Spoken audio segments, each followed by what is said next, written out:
Muitos que agora são os primeiros serão os últimos, e muitos que serão os últimos serão os primeiros.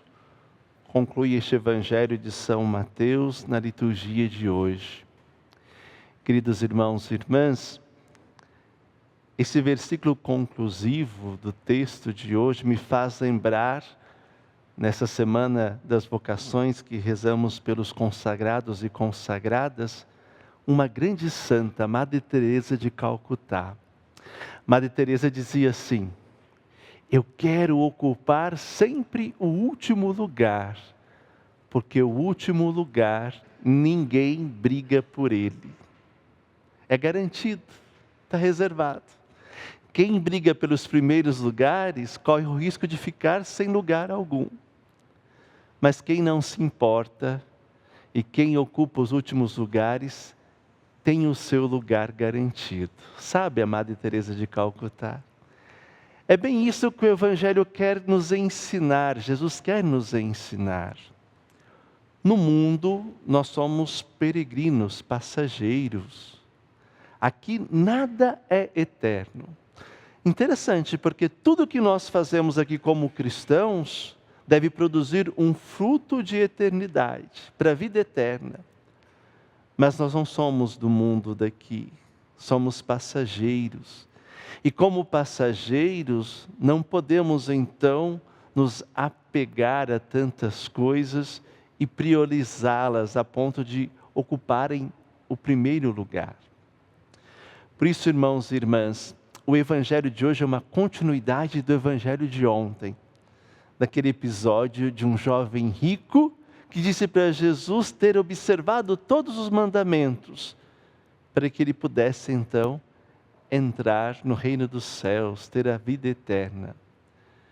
Mas só lhe restava uma coisa de Jesus: vender os seus bens, dar aos pobres e depois segui-lo. Ele fica triste porque ele não consegue desfazer-se dos seus bens, dado o seu apego.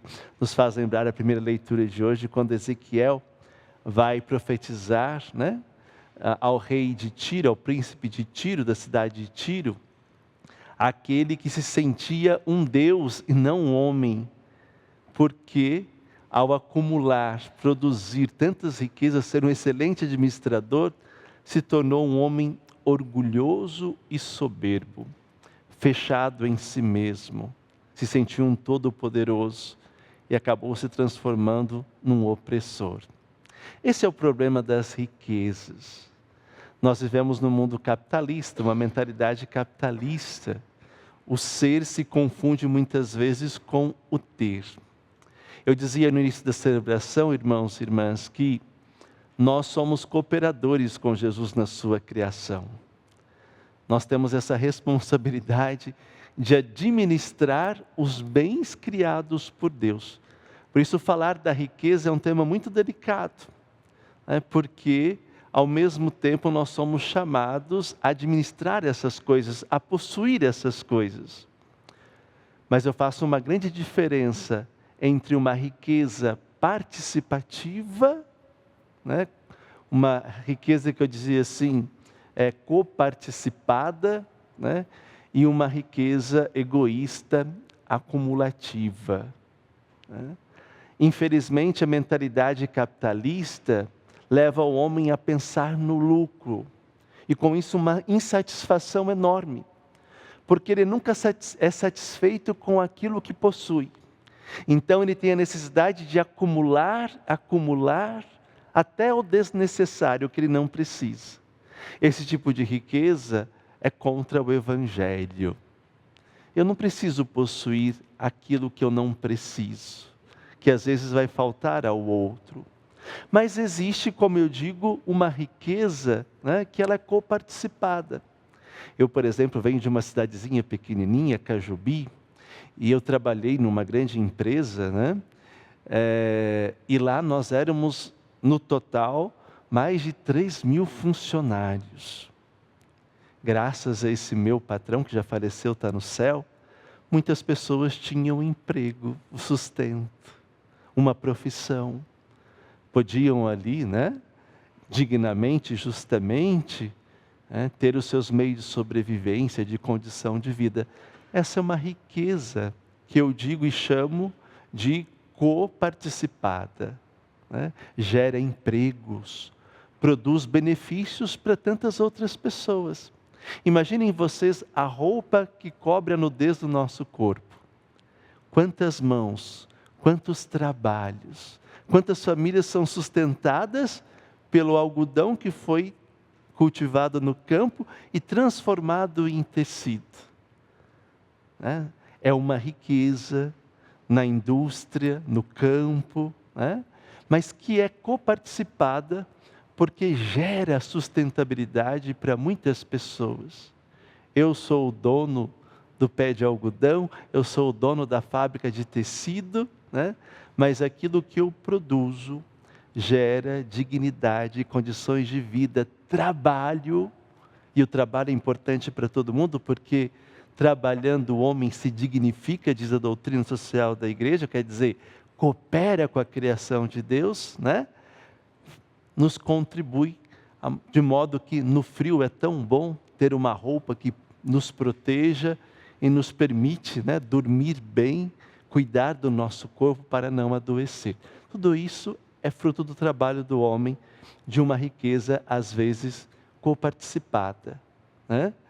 Quanta gente assim, há poucos dias nós celebramos a passagem de um grande comunicador aqui do Brasil, que ele é querido por todo mundo porque ele é um pouquinho sinônimo disso, no seu modo de ser, um homem super rico, mas que tinha essa sensibilidade de levar outras pessoas a participar de todo o seu trabalho, sua riqueza. Por isso muitos agradecem pelas oportunidades que esse homem deu no crescimento de suas vidas, na sua edificação. Eu dizia que nós celebramos nessa semana do mês vocacional a vida consagrada religiosa, que tem como um dos princípios, um dos votos, a pobreza, a chamada pobreza evangélica. A pobreza evangélica, só alguns podem viver, não é todo mundo que pode viver. Alguns têm que possuir alguma coisa, porque alguém tem que produzir alimentos, Alguém tem que produzir esses bens necessários. Então, a propriedade privada faz parte da realidade do mundo criado por Deus. Então, só alguns podem viver uma pobreza absoluta, que são os religiosos. Mas essa pobreza dos religiosos, referida aos bens materiais, é uma pobreza em vista de uma outra riqueza que eles possuem, que são os bens atemporais, que é os bens dos céus, de Deus divino. Por isso que os religiosos têm a grande missão no mundo de dar testemunho daquela vida futura. Nós olhamos para um religioso, um monge como São Bernardo hoje, que celebramos, e nos reconhecemos numa vida futura, naquela riqueza que não está ligada aos bens materiais, que é a condição desse mundo, dessa vida. São Bernardo, comentando o livro dos Cânticos, um grande, digamos assim, comentador das Sagradas Escrituras, estudioso, ele dizia: amo porque amo, amo para amar. Aí está a nossa grande riqueza, a riqueza que Jesus nos revelou e nos deixou, o amor.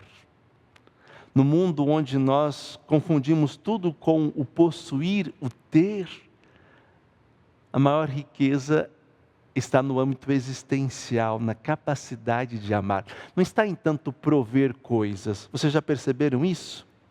Às vezes dar muitas coisas para as pessoas não garante as nossas relações, os nossos afetos, não garante fidelidade.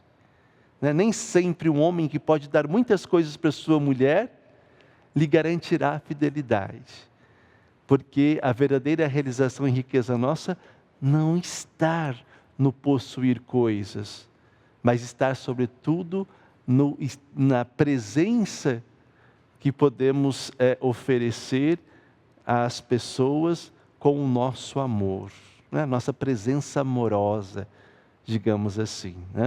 Eu quero concluir essa reflexão lembrando dos religiosos, São Bernardo, nesse mês vocacional, de um testemunho de um bispo francês, que que eu tive a grande graça de conviver com ele lá em Salvador, quando ele era auxiliar de Salvador, Dom Dominique Yu. Ele nos contava do testemunho de uma religiosa, uma freira, que passando pelos campos de concentração em Auschwitz, né, andando por aqueles lugares tenebrosos, digamos assim, passou por ela, na verdade, um caminhão cheio de mulheres judias, quer dizer, judaicas, né? Judiadas literalmente, porque estavam nuas, despidas, sendo levadas para serem mortas naquelas câmeras de gases. E aquela religiosa então viu aquilo e ficou assim incomodada, como uma religiosa, uma consagrada, e pensou consigo mesma: como é que eu vou parar um caminhão? Humanamente isso é impossível, soldados, tal, elas estão trancadas lá dentro, né? Então ela disse assim na oração: ó Deus, já que eu, como uma religiosa, não posso fazer nada por essas mulheres, será que o Senhor pode fazer alguma coisa, me dar uma ideia? E nada. E aconteceu que o caminhão quebrou-se a alguns metros. E ela alcançou o caminhão, mas ficou frustrada porque não alcançou a resposta de Deus. Frustrada como religiosa, porque não conseguia fazer nada, frustrada porque Deus não lhe deu uma resposta. O que fazer por aquelas mulheres? Então ela disse: bom, quer saber de uma coisa? Eu vou pedir a elas o que eu posso fazer por elas. E gritou lá de baixo: senhoras, será que eu posso fazer alguma coisa por vocês? Aí uma delas lá de cima gritou: sim, sim, pode. Ela disse: o quê? Venha conosco, respondeu a judia.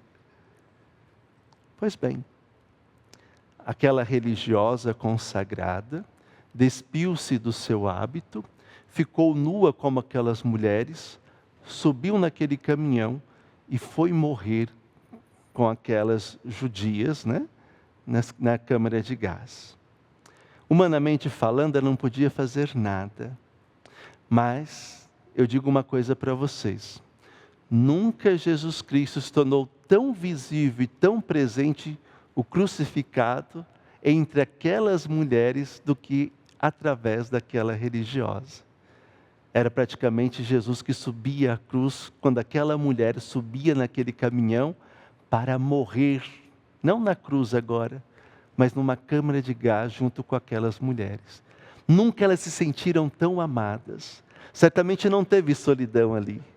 Elas não se sentiram sozinhas. Certamente sentiram uma presença de Deus enorme pelo testemunho dessa religiosa. Foi a melhor coisa que ela podia fazer. E Jesus se tornou tão visível no corpo de uma religiosa, de uma mulher, que foi, como Cristo na cruz, morrer com aquelas judias na câmara de gás. Isso é vida consagrada, isso é vida religiosa. Por isso rezemos por todos os religiosos.